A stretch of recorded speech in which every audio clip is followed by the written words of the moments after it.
Yeah, so I just got back from the field and it's hotter than the devil outside. It's like 102 in the shade. I get home, I figure I'm going to take a nice cold shower, put my feet up, watch a little TV. Before I do, a new subscriber by the name of Lasersbee comes in and says, hey, I just noticed if you press down on the T6 switch, it clicks. Is there a third function on those switches? Oh man, fine, I'll create new stuff. All kidding aside, Lasersbee is actually onto something that I've never noticed before.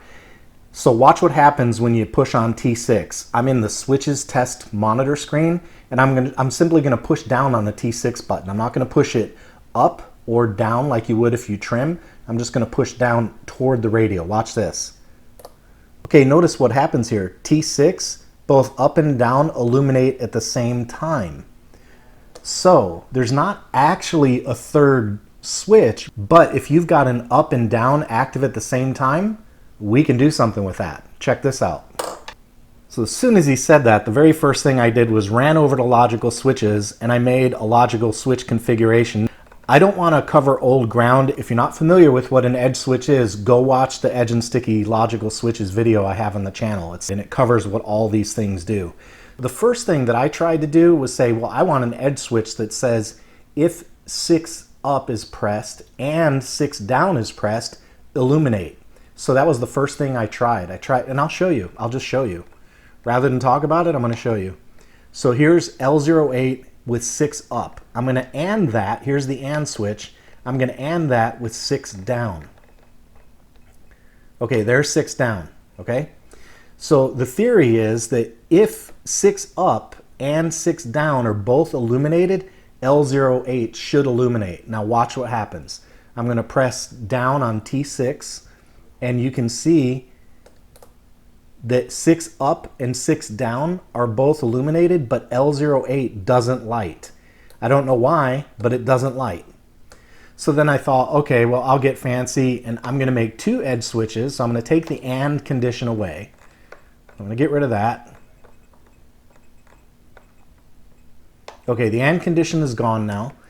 Now what I decided to do is say, well, I'm going to take 6 up and 6 down, make those edge switches, and then I'm going to use logic, because I thought maybe there's something in the software prohibiting a 6 up and down from being registered together as an AND. So logical switches, though, you can AND together for sure.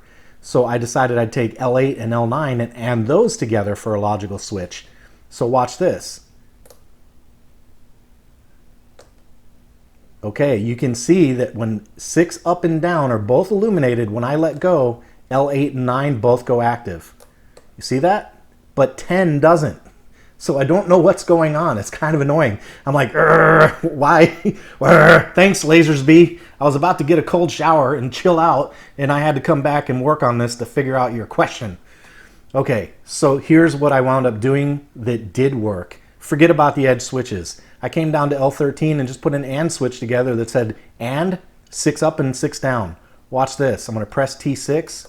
Look at 13 lights up. So there's your momentary switch. So thanks to Lasersbee, I'm going to call this the Lasersbee mod. We just added 2 more momentary switches to the TX16s. Now I know some of you are going to say, but wait a minute, John, you also have T1, T2, T3, T4, and then T5 and T6. So isn't that 6 more? And the answer is yes, but if you press these switches while you're flying your plane and you don't get them both to go on at the same time, you could inadvertently trim the plane. So if you use trim, I'm going to advise against using logic for your traditional trim switches in T1, 2, 3, and 4. But T5 and T6, have at it. And I'm going to show you one more trick since you're still watching. Go back to your flight modes, and I will put the name of the person who gave me this tip in the video, because after I posted the momentary switch video and I complained about the audible prompts every time you move T5 and T6 either up or down or through center, he said, hey man, if you just go into flight mode, you can turn those off. So in flight mode 0, and notice in this last column you've got an option for trim 5 and trim 6. Just set them, instead of being on, just set them off. Turn them off. And now when you move T5 and T6, you don't even get any beeps, but the switch presses still register. See, watch. I'm going to hit T5 and T6. Listen, nothing.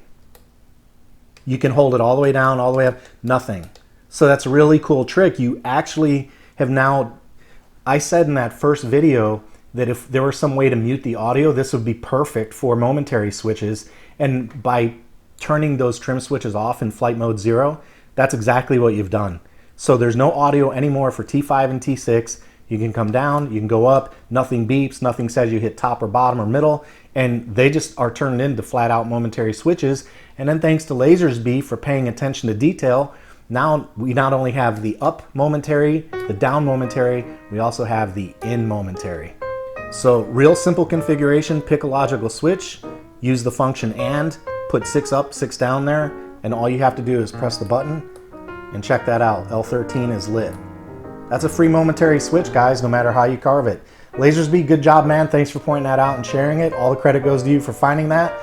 And I hope you guys enjoyed the content. If you did, your subscription would be very much appreciated. And please check out my description for Amazon and Banggood affiliate links. That's all I've got for today, guys. Take it easy.